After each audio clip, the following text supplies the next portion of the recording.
theory had shown that graphene wasn't possible to exist in nature, it wasn't stable, then many people didn't think to look for it as a true two-dimensional material. And Andre Geim and Kostya decided that this was not necessarily true, and so they went looking for it. And the way that they went looking for it was using, as you've probably heard of, the Scotch tape method, which involves sellotape and a piece of, not pencil, but of high purity graphite. How do we go from this layered material to getting a single layer? A layer that's only one atom thick, a layer of graphene. It's actually surprisingly simple. You need to use a simple piece of sticky tape, and we use the tape to pull the layers of graphite apart.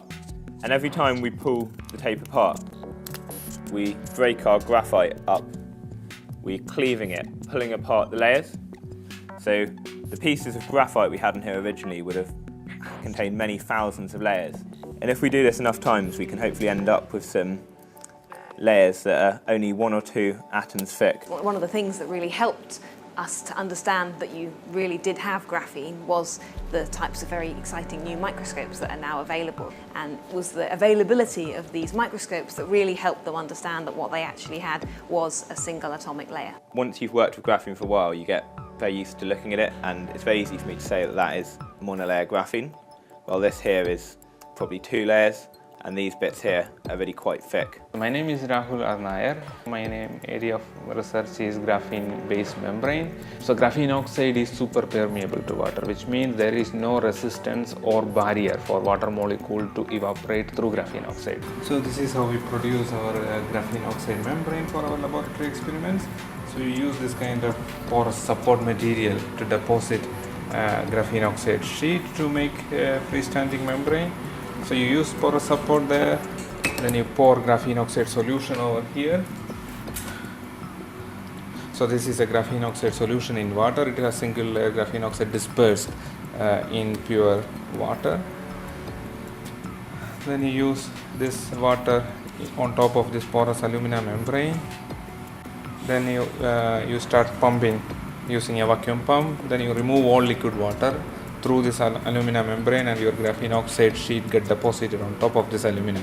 And finally, after drying, you can peel it off this freestanding graphene oxide, and you can study membrane property, or you can also characterize this membrane using different technique. Graphene oxide was shown by Rahul in the physics department here to have high permeability to water, but to be an effective barrier to all kinds of other things. One of the ideas is to use graphene as a type of nanomembrane or filter, and that harnesses the fact that graphene is very impermeable. It's even very light gases don't pass through, and that means that if we were able to tailor the size of the pores within the graphene lattice, it might be possible to produce a very selective filter, or perhaps use smaller graphene sheets and use the pathways in between the sheets in order to tailor the porosity or the permeability of the membrane. 40 years ago or so, desalination used to be based mainly on thermal methods, whereby you would use high temperatures to separate clean water from the seawater and extract it that way.